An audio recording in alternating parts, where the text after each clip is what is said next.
Oi, vai tudo bem com você? Tradicionalmente, nós temos lido a Bíblia com lentes rurais. Infelizmente, a nossa herança adventista nos tem cegado de ver o lado positivo das grandes cidades, das grandes metrópoles. Mas qual é o valor estratégico das grandes cidades? Como alcançar essas grandes cidades que estão diante de nós? Então fique comigo agora no Missão Urbana.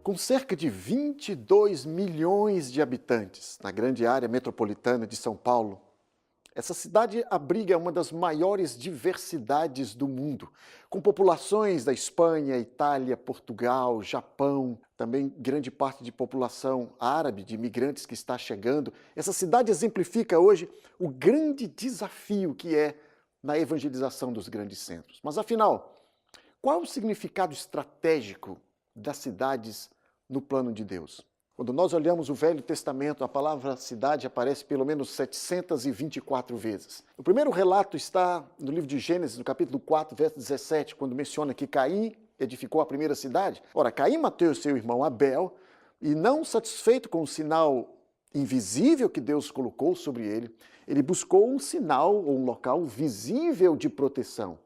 Ele procurou se esconder por detrás de muralhas. Então a cidade se torna uma opção à comunhão com Deus. No segundo momento, no livro de Gênesis, no capítulo 10, vimos a história de Nimrod, que construiu a cidade de Babel. Nesse caso, as cidades eram um símbolo de militarismo. Eram locais que adornavam e que fortificavam as áreas que eram conquistadas. Então as cidades se tornaram uma plataforma para a conquista de novas cidades. Veja, o outro ponto importante também é que ao longo da Bíblia ela sempre menciona cidades ímpias, como por exemplo menciona a cidade de Sodoma, Gomorra, que era um símbolo da imoralidade, uma cidade que mal podia se encontrar 10 justos. Ou pense, por exemplo, na cidade ímpia, assassina, na cidade imoral, na cidade idólatra de Babilônia. Essa cidade se tornou o oposto de tudo que Deus tinha em termos de cidade. O oposto da cidade de Jerusalém. Mas mesmo nessa cidade ímpia, no livro de Jeremias, no capítulo 49, Deus admoesta o seu povo dizendo: orem pela cidade de Babilônia. Orem pela paz e prosperidade dessa cidade. Porque na prosperidade dessa cidade, vocês também encontrarão prosperidade. Mas temos também um outro lado positivo das cidades. Por exemplo, Deus estabeleceu cidades de refúgio, cidades para onde algumas pessoas que cometessem alguns atos deveriam buscar abrigo, fugir. E não se esqueçam também que as cidades sempre estiveram conectadas com o plano e com a missão do Senhor Jesus Cristo. Afinal, ele nasceu na cidade, fez milagres numa cidade, chorou sobre Jerusalém, ele enviou 70 cidades. É curioso também que o Espírito Santo desceu sobre uma cidade. E lembre-se que as cidades se tornaram pontos de conquista do mundo pagão. Nós vimos Filipe indo a Samaria e vimos o apóstolo Paulo visitando e evangelizando as grandes cidades do mundo greco-romano. Sim, as cidades têm um plano especial para Deus. E você pergunta, mas por que a cidade é tão especial assim? Em primeiro lugar, porque Deus ama a cidade. E isso nós encontramos na história da cidade de Nínive. Quando Deus envia Jonas a pregar nesse local, e Jonas reluta em aceitar esta missão, no final, Deus diz: não hei eu de ter compaixão da cidade de Nínive, onde existem cerca de 120 mil pessoas que não sabem diferenciar entre a mão direita e a mão esquerda. As cidades são um centro onde toda a atenção, o amor, o plano de Deus estão. Uma segunda razão pela qual nós deveríamos focalizar as cidades de maneira especial para cumprirmos a grande comissão, é que as pessoas estão vindo para a cidade. Você veja aqui esse mapa, você observa que hoje nós estamos presenciando uma das maiores migrações da história da humanidade. Olhe, por exemplo, esse gráfico. Nós vemos aqui que o hemisfério sul está indo para o hemisfério norte, o oriente está vindo para o ocidente, e praticamente todas as pessoas estão indo para as cidades. No passado, quando um missionário desejasse falar a uma outra cultura, ele tinha que atravessar o mar, oceano, deserto, florestas. Hoje, o missionário tem que atravessar a rua. Porque no passado as cidades estavam nas nações, mas hoje as nações estão vindo para as grandes cidades. Veja, por exemplo, a cidade de Londres, que abriga praticamente as populações do grande império britânico do passado. Veja, por exemplo, a cidade de Nova York, que tem mais judeus do que o próprio Estado de Israel. Dessa maneira, nós temos que priorizar as cidades, porque as populações estão vindo para cá. Se eu perguntar para você, por exemplo, onde o seu avô nasceu, provavelmente você dirá que o seu avô nasceu na zona rural. Onde o seu pai nasceu? Provavelmente uma cidade pequena. E o mais certo é que é provável que você tenha nascido numa cidade grande. Você vê, há 200 anos atrás, cerca de 3% dos habitantes do mundo moravam nas cidades. 100 anos atrás, 15%. Hoje, na América do Sul, quase 75% da população está concentrada nas grandes cidades. Mas uma terceira razão importante é que as cidades se tornaram um centro de diversidade, um centro de especialização.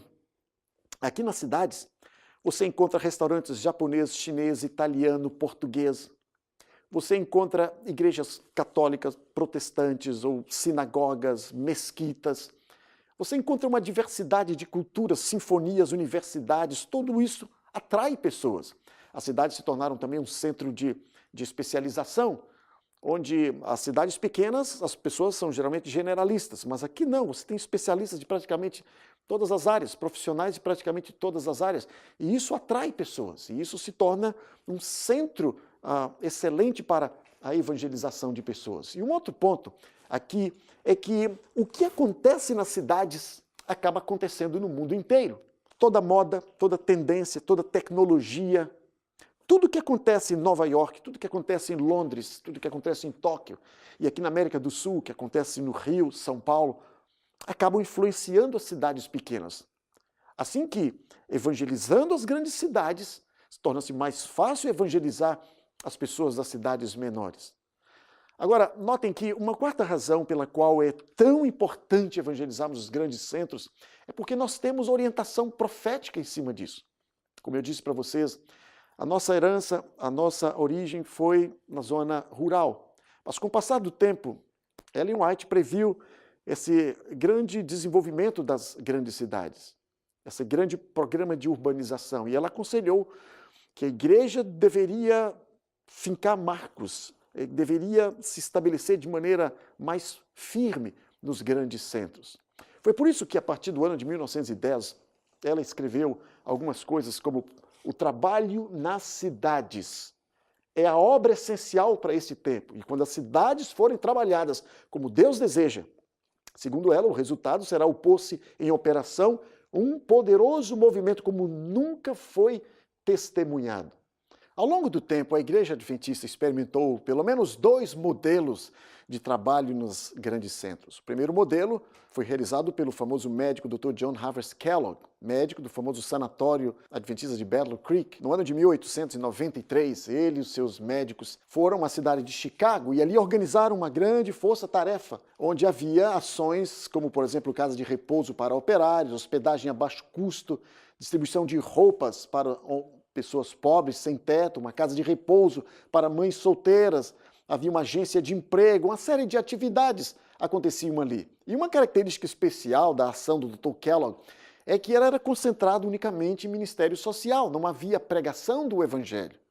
Ele divorciou a saúde de todo o resto da mensagem, ele simplesmente escondeu a origem da Igreja Adventista nesse local, e era um trabalho que era totalmente subvencionado pelo sanatório de Battle Creek.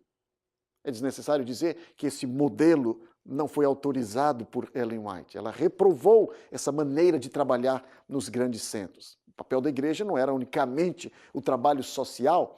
Foi então que, algum tempo depois, vem o famoso evangelista, o pastor Stephen Haskell. Ouvindo todas as orientações que ela havia dado sobre a importância de trabalho nos grandes centros, ele foi à grande cidade de Nova York, alugou um andar de um prédio, e ali ele começou uma série de ações múltiplas ações, como, por exemplo, a venda de livros, a colportagem, havia também estudos bíblicos, uma clínica de saúde, havia também programas de evangelismo, escola de treinamento, e todo esse programa era em torno de uma rede de voluntário, era um programa que se autossustentava.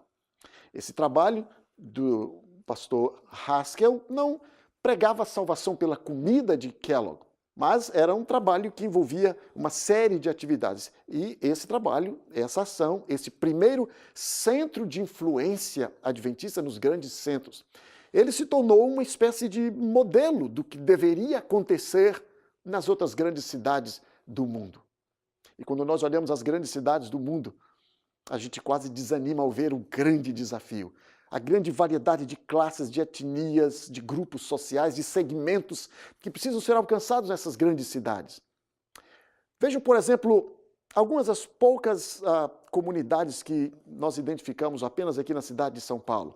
Aqui nós temos, por exemplo, as comunidades étnicas, refugiados que estão chegando constantemente. Nós temos aqui os moradores de rua.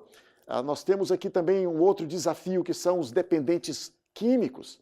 Há vários ministérios que têm sido abertos para atender este flagelo que tem destruído a vida de milhares. Existe também todo o trabalho que precisa ser realizado nos presídios. Há vários presídios e essas populações precisam ser alcançadas com o evangelho também. E há também grupos específicos, como os cegos, os deficientes auditivos. Nós temos só no Brasil cerca de 5% da população de surdos. E nós temos que alcançar todo este grupo. E agora a última palavra e a última pergunta é: como alcançar essas pessoas nas cidades? Naturalmente que existem vários modelos. Eu quero sugerir aqui um modelo do famoso estudioso, o estudioso de cidades, Dr. John Fuller, onde ele sugere pelo menos 5 fases, 5 funções que a igreja tem que assumir para evangelizar os grandes centros. A primeira função, a igreja precisa agir como intercessora, pesquisadora, servo, um amigo e um evangelista. Inicialmente, o evangelista, aquele que trabalha na missão nos grandes centros, ele precisa inicialmente ser um intercessor. Ele precisa orar a Deus para que Deus lhe dê sabedoria, para que Deus crie receptividade nas populações a serem alcançadas. O missionário que trabalha numa cidade sem orar, ele é como um piloto de corrida de Fórmula 1 que entra no seu carro e descobre que o tanque está vazio. Sem oração, sem o poder do Espírito Santo, é praticamente impossível trabalhar nas grandes cidades. E uma sugestão é orar pelas cidades, orar com mapa, fazer caminhadas de oração. E uma outra parte estratégica e importante é pesquisar toda a cultura, toda a história, pesquisar tudo que você puder sobre a comunidade, sobre as pessoas a serem alcançadas nas cidades. E uma maneira de fazê-lo é, quem sabe, ir a sites oficiais do governo, como o IBGE, ou ir a prefeituras ou a órgãos que possam demonstrar ou mostrar para você todos os índices relacionados com a cidade. Quem está chegando, quem está saindo, quais são as maiores necessidades, quais são as maiores causas de mortalidade. E em cima dessas informações, é possível que você construa uma estratégia, que você descubra quais são as necessidades. E uma vez que você conheça essas necessidades, o passo seguinte é atender a essas necessidades. E agora o evangelista das grandes cidades precisa agir como um servo da comunidade. Ou seja, ele precisa realizar o que é conhecido como o método de Cristo. Ele precisa realizar projetos sociais, projetos de compaixão, ou quem sabe ministérios específicos que atendam necessidades específicas da população. E naturalmente que todas essas atividades servirão como ponte, uma ponte para o quarto ponto, que seria tornar-se amigo dessas pessoas, envolver-se em uma amizade intencional, sincera com essas pessoas. E o passo seguinte é tornar-se um evangelista, é buscar oportunidades de verbalizar a sua fé, de expor o plano de Deus para a vida dessas pessoas. E se você quer mais informações sobre o trabalho nas grandes cidades ou artigos específicos que dizem sobre o grande desafio e como abordar as grandes cidades, eu sugiro que você entre no site missãourbana.org e ali há uma série de recursos, de artigos que vão ajudá-lo a ser mais eficaz na tarefa de evangelização dos grandes centros. Que Deus abençoe você, que o Espírito de Deus possa usar você de maneira especial, para que você organize a sua equipe, para que você ore sobre as necessidades da grande cidade, para que você descubra essas necessidades e, pela graça de Deus, você atenda essas necessidades no poder do Espírito Santo e façam disso uma ponte para ganhar o coração, para ter acesso ao coração dessas pessoas e então pregar o Evangelho de Cristo de maneira mais eficaz. Que Deus abençoe você.